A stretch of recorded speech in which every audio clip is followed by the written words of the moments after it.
निश बाबा channel class 9 Hindi क्षितिज book से chapter number 15 है मेघ आए। चिल्ड्रन, मेघ का मतलब होता है बादल। तो आज हम करेंगे इस चैप्टर के क्वेश्चन आंसर। तो जल्दी से वीडियो को लाइक कर दो।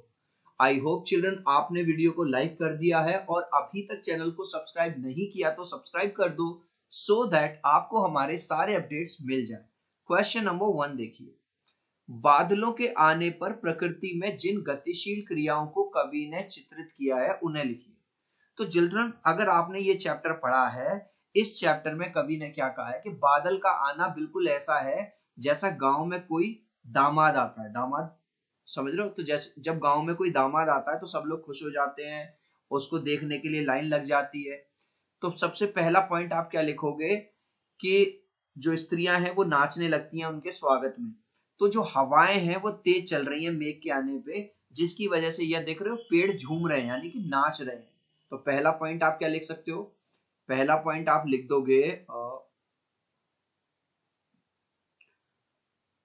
बादलों के आने की सूचना के बारे में हवा नाचते हुए चलती है। भाई जब बादल आएंगे तो हवा चलेगी और हवा चलेगी तो उससे क्या होंगे, पेड़ भी एकदम नाचने लग जाएंगे। ठीक है। दूसरा, भाई गांव में जब कोई दामाद आएगा तो उसको देखने के लिए सब लोग अपने खिड़की दरवाजे खोल लेते हैं, खड़े हो जाते हैं। ठीक है। ऐसे ही जब तेज हवाएं चलती हैं, जब बादल आते हैं, आंधी तूफान आता है, तो खिड़की दरवाजे अपने आप उस हवा से खुल जाते हैं। तो दूसरा पॉइंट आप क्या लिखोगे? उसके आगमन के बारे में पता चलते ही घर के खिड़की दरवाजे खुल जाते हैं।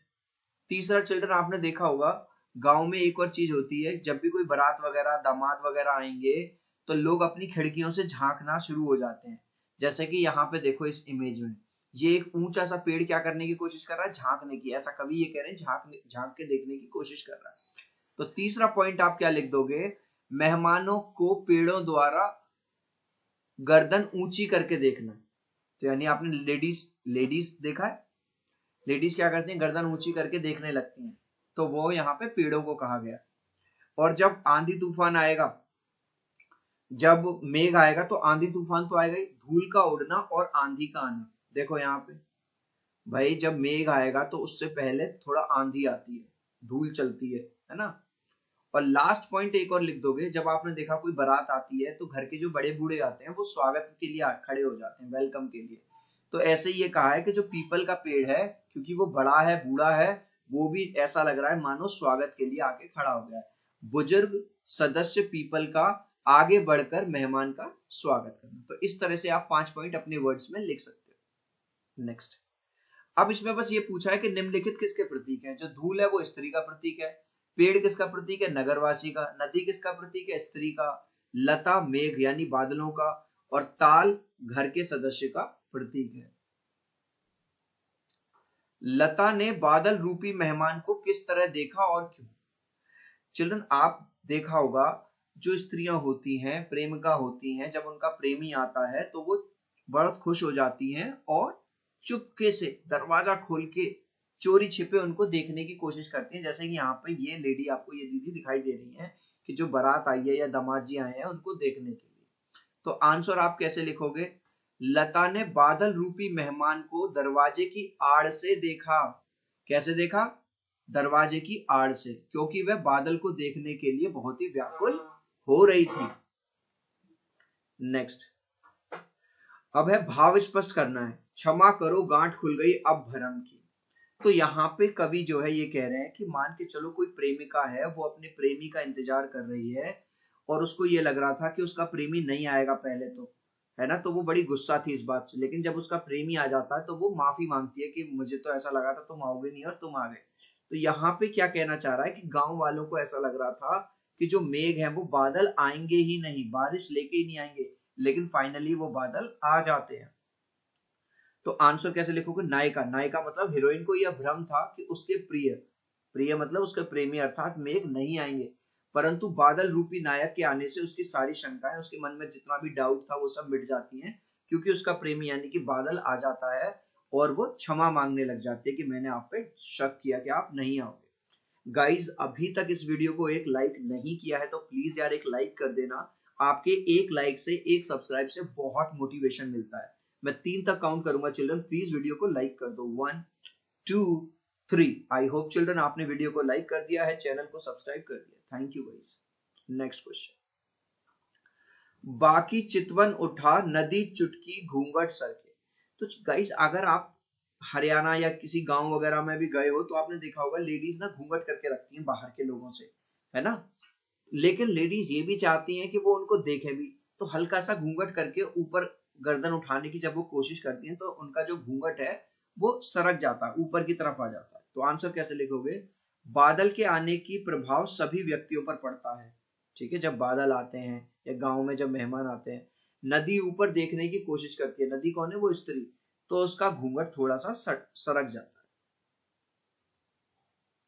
मेघ रूपी मेहमान के आने से वातावरण में क्या परिवर्तन हुआ। जब मेघ आता है, बादल आते हैं, तो क्या होता है, अभी हमने पढ़ा था भाई, मेघ रूपी मेहमान के आने से एक तो हवा बहुत तेज चलने लग जाती है, पेड़, अब जब हवा चलेगी तो पेड़ भी कभी इधर जाएंगे कभी इधर, मतलब उनकी पत्तियां है ना, दरवाजे खिड़कियां खुल जाएंगी, तालाब के पानी में उथल पुथल मच जाती है, और अंत में क्या होता है, आसमान से वर्षा होना यानी कि बारिश होना शुरू हो जाती है। नेक्स्ट, मेघों के लिए बन ठन के सवर के आने की बात क्यों कही है।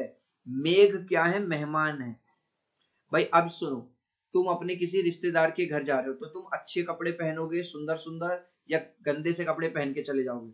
आपने देखा होगा जो भी आपके पास अच्छे कपड़े हैं, नए कपड़े हैं, वो आप पहन के जाते हो।